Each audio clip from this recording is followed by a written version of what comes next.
After a long few years of trusting his instincts and his inner voice, Noah finally knew without a shadow of doubt he was not crazy. God was with him. God was with him all along, and God guided his steps. He was not going crazy at all. He had to trust that. Noah's family got into the ark and shut themselves in, as God had asked them to do. They listened to that. That's what we find in the first part of the chapter. Then we look further, we find for 40 days it rained and they were locked into one giant boat. So these are the gist of the story. As the rain fell on the ground and the floodwaters lifted the ark, I can only imagine the anxiety, the fear, and the increasing trust in God that Noah, his family, and even the animals must have had or must have felt. While they watched the rest of the world beneath them be destroyed, they had to hold on to the very slim hope that one day all things would end and they would come out of the flood safe and sound. This is what we find, this hope, this trust, and trusting themselves into and trusting God is with them. That's the gist of the story.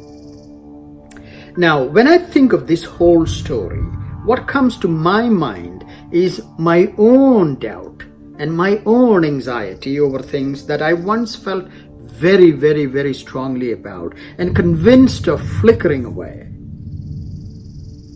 There were times when I used to feel God was guiding me. I used to feel God was guiding me. But then something happens. Some stressful situation arises. I felt like Noah. A flood, a fear, a fire of some sort in my mind, and my convictions and trust shatters because I don't know how to deal with them when it comes totally unexpected. I see the sufferings of the people, those people whom I love, and people who are my friends and people around me. I witness the struggles of people. I witness their pain and their death. And I wonder in my heart, why is God letting us go through all of it? Where is God? Is He blind to people's suffering? I can only imagine this fear in Noah. Is God blind to the sufferings of the people right below my boat? Then I'm reminded of the journey of Noah. For 40 days and nights, it rained. I want you to remember, 40 days and nights it rained. For 40 days and nights, life was grim and gloomy, except for the slim hope that God would bring them through their ordeal. Then I wondered, what was Noah doing in those 40 days and nights? How did he get through those days? Was he spending his time in fear? Was he afraid of it, cursing and upset and angry and lost? Or was he using this time to connect with God, connect with his Creator, much deeper level? Was he using his 40 terrifying days simply being merry and careless?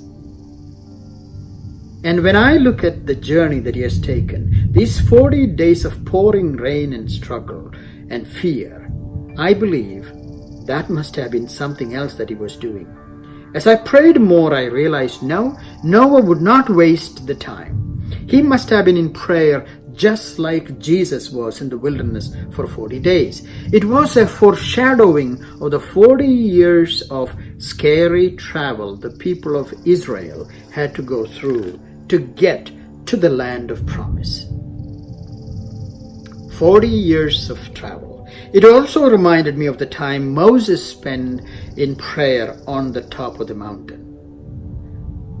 And at the end of the 40 days and nights, when Moses and Jesus and Noah, the people of Israel, or anyone for that reason who spent time in connecting with God, did come out safe and sound, strong and prepared. So the 40 days and nights of rain is a symbolism of the 40 days of prayer and penance and waiting for the Lord. as is seen in the life of Jesus and Moses. Maybe the whole focus of the story is not the destruction of the world at all, but rather the destruction of self-grandeur, the destruction of this power that we think we have, and the conviction that one can do it everything without God. Maybe that's what the Lord is asking us to do. Maybe what Noah went through was similar to that of Moses, where what he went through. In the end, what we find is when they spent time and had a clear direction given by the Lord for life, to which the life God has directed them, and God is completely involved, they realize they come out well. Noah was spending his time, days and nights, of pouring down rain to come to a deeper intimacy with God. He realizes these 40 days of rain and thunder and lightning and destruction and terrifying days may be inviting him to enter into deeper intimacy with God. When Noah was floating around for 150 days after the rain stopped, he had to trust. He had to simply trust God to take the helm of the boat, to lead them. It was a complete letting go of all the control Noah thought he had.